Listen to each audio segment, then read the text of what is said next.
మీ business ని develop చేసుకోవాలని అనుకుంటున్నారా?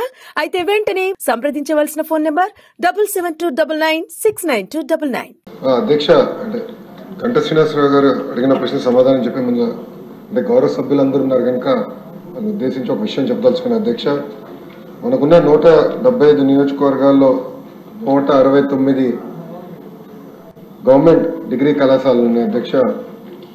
49 నియోజకవర్గాలు ఒక్క డిగ్రీ కళాశాల ఒకటి లేదు అధ్యక్ష. 91 నియోజకవర్గాలు కనీసం ఒకటి ఉంది అధ్యక్ష. 27 నియోజకవర్గాల్లో 2 ఉన్నాయి అధ్యక్ష. 8 నియోజకవర్గాల్లో 3 గవర్నమెంట్ డిగ్రీ కళాశాలలు ఉన్నాయి అధ్యక్ష.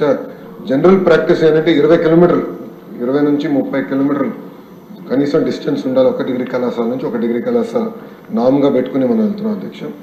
ప్రధానంగా పెద్దలు అన్నట్టు భీమిలికి వచ్చే గల 2 డిగ్రీ కళాశాలలు ఉన్నాయి అధ్యక్ష.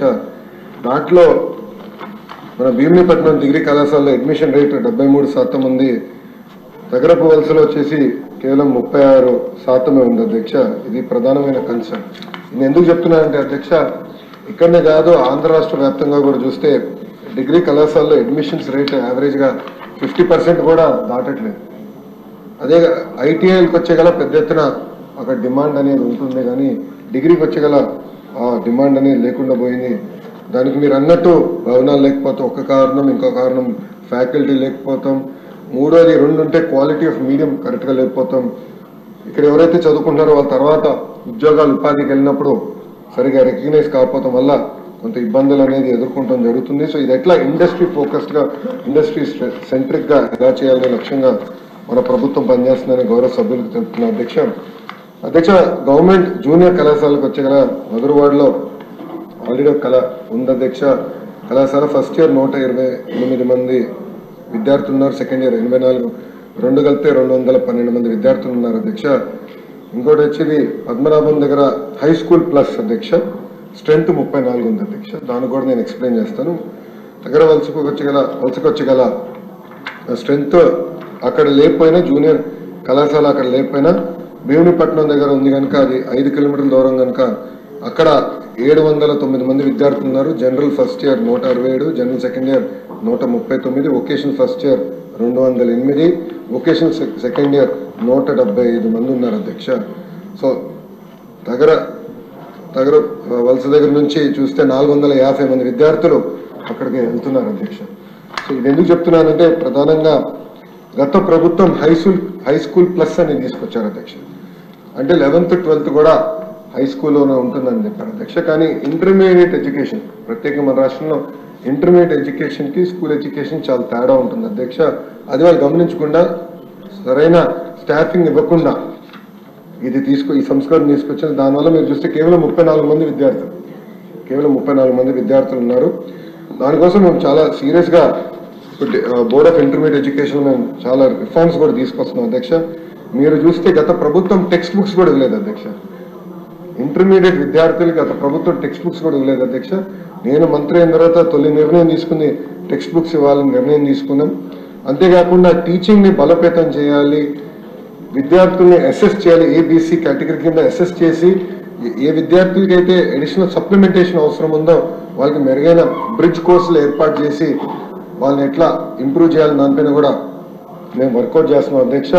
మీరు చూస్తే అధ్యక్ష, మన ప్రభుత్వం వచ్చిన తర్వాత బోర్డ్ ఆఫ్ ఇంటర్మీడియట్ అంటే మన గవర్నమెంట్ జూనియర్ కళాశాలలో 15,000 మంది విద్యార్థులు అడ్మిషన్స్ పెరిగింది అధ్యక్ష.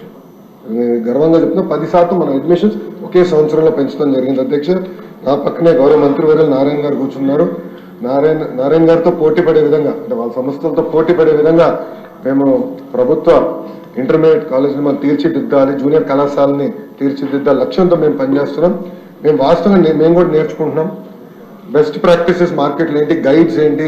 ఇన్ఫాక్ట్ మంత్రి గారిని స్వయంగా నేను అడుగుతాం జరిగింది, మీరు ఇన్పుట్లు ఇవ్వండి, మేము మోడర్నైజ్ చేయాలనుకుంటున్నాం, సరైన మెటీరియల్ ఇవ్వాలనుకుంటున్నాం. అంటే గౌరవ మంత్రి గారు కూడా నిన్న మాకు ఒక వర్క్షాప్ పెడితే గౌరవ మంత్రి గారు ముఖ్య అతిథిగా వచ్చి కొన్ని సలహాలు సూచనలు కూడా మాకు ఇష్టం జరిగింది.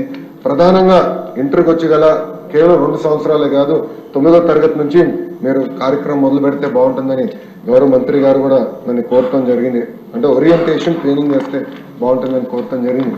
అందుకే అధ్యక్ష commissioner school education, commissioner intermediate education ఇద్దరిని కూర్చుని హ్యాండ్ ఆఫ్ ఎలా జరగాలి, ఎప్పటి నుంచి మొదలు పెట్టాలి, ఎలాంటి మెటీరియల్ కావాలి, ఎలాంటి గైడ్స్ కావాలి అనే దానిపైన క్షుణ్ణంగా మేము చర్చిస్తున్నాం. కానీ త్వరలోనే మేము అమలు చేస్తామని ఈ సభాముఖం మీకు హామీ ఇస్తున్నాను అధ్యక్ష. మన గంటా శ్రీనివాస్ గారు చెప్పినట్లు బిల్డింగ్స్, ఫ్యాకల్టీ, అదేవిధంగా రెసిడెన్షియల్ కళాశాల ద్వారా స్పీకర్ గారు కూడా నా దృష్టికి తీసుకొచ్చారు. దాన్ని చాలా సీరియస్గా తీసుకుంటున్నాను అధ్యక్ష. నా ఆలోచన ఏంటంటే ఒక డాష్ బోర్డ్ ఏర్పాటు చేసి స్కూల్స్ అన్ని ఒక ర్యాంకింగ్ మెకానిజం పెడదాం. ఏ కేటగిరీ స్కూల్స్ ఏంటి, B category, C category, D category schools ఏంటి. సో డి కేటగిరీ స్కూల్స్ని సి కేటగిరీ తీసుకురావాలి, సి కేటగిరీ స్కూల్స్ని బి కేటగిరీ తీసుకురావాలి. ఇన్ఫ్రాస్ట్రక్చర్ ఒక భాగం అవుతే ఉపాధ్యాయులు అంటే ఎంతమంది ఉపాధ్యాయులు ఉన్నారు అది 2 భాగం, 3 భాగం అవుట్కమ్ ఏంటి అంటే ఫండమెంటల్ లెర్నింగ్ అవుట్కమ్స్ ఎంతవరకు ఉన్నాయి, పిల్లలు ఎంతవరకు పర్ఫామ్ చేయగలుగుతున్నారు, దానిపైన కూడా క్షుణ్ణంగా మేము అది టెస్ట్ కూడా ఏర్పాటు చేసి అది ట్రాన్స్పరెంట్గా అటు పక్కన ఉపాధ్యాయులకి, ఇంకో పక్కన విద్యార్థులు, తల్లిదండ్రులు కూడా తెలియజేయాలని లక్ష్యంతో మేము పనిచేస్తున్నాం అధ్యక్ష. ఈ సభాముఖంగా గౌరవ సభ్యులు కూడా నేను కోరుతున్నాను అధ్యక్ష. డిసెంబర్ మొదటి వారంలో మెగా పీటీఎం ఏర్పాటు చేస్తున్నాం. గౌరవ సభ్యులందరూ దాంట్లో పాల్గొవాలని ఈ సభాముఖం కోరుతున్నాను అధ్యక్ష. అంతేకాకుండా గౌరవ సభ్యులు కూడా నేను నోట్ పంపిస్తాను అధ్యక్ష. ప్రతి సభ్యుడు కంపల్సరీగా ప్రభుత్వ పాఠశాలలకి నెలకి పాఠశాల వెళ్ళి మాకు ఒక రిపోర్ట్ ఇస్తే ఆ రిపోర్ట్ చూసి మార్పులు చేర్పులు ఏం చేయాలి అనే దానికి నాకు ఫీడ్బ్యాక్ ఇస్తుంది అధ్యక్ష. ఎందుకంటే నేను ఒక్కరిని అన్ని ప్రభుత్వ పాఠశాలలు తిరగలేను. గౌరవ సభ్యులు ఒక 5 సంవత్సరాల్లో అన్ని ప్రభుత్వ పాఠశాలలు మీ కింద ఉన్న అన్ని ప్రభుత్వ పాఠశాలలు ఒక రౌండ్ కానీ వేయగలిగితే మీకు అవగాహన వస్తుంది, నాకు కూడా మీ రిపోర్ట్ల ద్వారా ఏం చేస్తే బాగుంటుందని కూడా నాకు కూడా తెలుస్తుంది అధ్యక్ష. దయచేసి ఇది గౌరవ సభ్యులు కూడా సీరియస్గా తీసుకోవాలని ఈ సభాముఖంగా కోరుకుంటే ఆ నోట్ త్వరలోనే గౌరవ సభ్యులకి నేను డైరెక్ట్గా పంపిస్తాను.